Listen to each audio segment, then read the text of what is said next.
श्रीराम जय जय राम. परमार्थात शुद्ध हेतू ठेवून स्वतःपासून सुरुवात करावी. एखाद्या रोग्याच्या अंगातील ताप निघाला की त्याला शक्तीचे औषध लागू पडते. कारण शक्ती येणे हे स्वाभाविक आहे, पण ताप गेल्याशिवाय शक्तीचं औषध उपयोगाचे नाही. तसे अवगुण गेल्याशिवाय साधन आपली सुधारणा करीत नाही. अंतःकरण शुद्ध झाले की परमार्थ सोपा बनतो. परमार्थात मनाचे कष्ट आहेत, कारण आजपर्यंतच्या सवयीच्या उलट जायचे आहे. आणि म्हणूनच परमार्थाला अगदी स्वतःपासून सुरुवात करायची असते. नेहमी सदहेतू ठेवून कर्म करावे. मनातला हेतू चांगला असला तर हातून जरी वाईट गोष्ट घडली तरी त्याचा दोष लागत नाही. एखादी सवाष्णबाई आहे, तिने सर्व दागदागिने घातले पण कुंकू लावायला विसरली. त्याप्रमाणे आपण निर्भेळ हेतूशिवाय भजन केले तर त्याचा उपयोग काय? आपण पगार एकाचा खाणार आणि काम दुसऱ्याचे करणार, हे कसं चालेल? संतांनी आम्हाला नामाचे भांडवल दिले, पण ते आम्ही विषयाकडेच खर्च केले तर कसे होईल? आस्तिक हा भगवंत सर्व ठिकाणी भरलेला आहे हे जाणतो. या उलट नास्तिकाला भगवंताचा कुठेच प्रत्यय येत नाही. खरोखर ज्याला भगवंताचे प्रेम येईल तो सृष्टीकडे कौतुकाने पाहिल. नामस्मरण केव्हापासून सुरू झाले असे एकाने मला विचारले.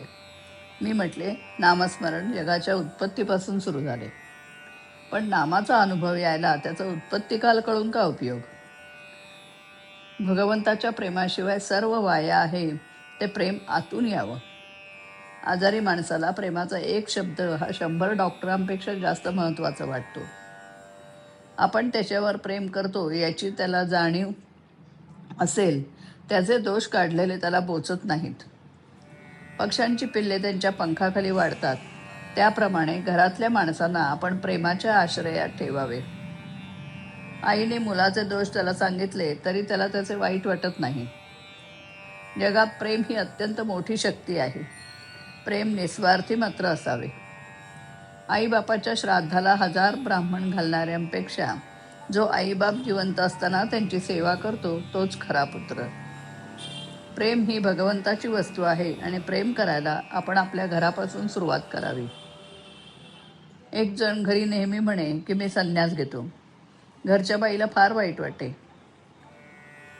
एक युक्तिबाज बुवा शेजारी होते. त्याने सांगितले, तू धन्य आहेस माऊली. मी सांगतो त्याप्रमाणे तुम्ही करा. त्याच्या पाया पडून सांगा की तुम्ही खरोखरच संन्यास घ्या आणि मी अन्नपाणी सोडून भगवंत स्मरणात राहीन. त्यानंतर संन्यास घेईन असे तो पुन्हा कधीही म्हणाला नाही.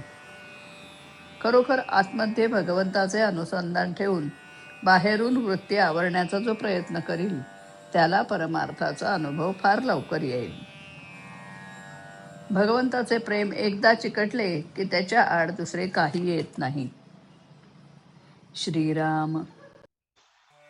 प्रेम द्यावे प्रेम घ्यावे, जीवनी रामा भरावे.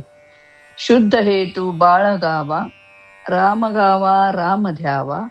पाविजे मग तो स्वभावे, जीवनी रामा भरावे. राम मी ही राम तू ही, राम वसतो सर्व ठाई.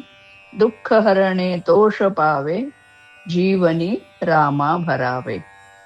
भाव भक्ती तनी मुरावी, बाह्य वृत्ती आवरावी. राम आपण अनुभवावे, जीवनी रामा भरावे. प्रेम द्यावे प्रेम घ्यावे, जीवनी रामा भरावे. श्रीराम.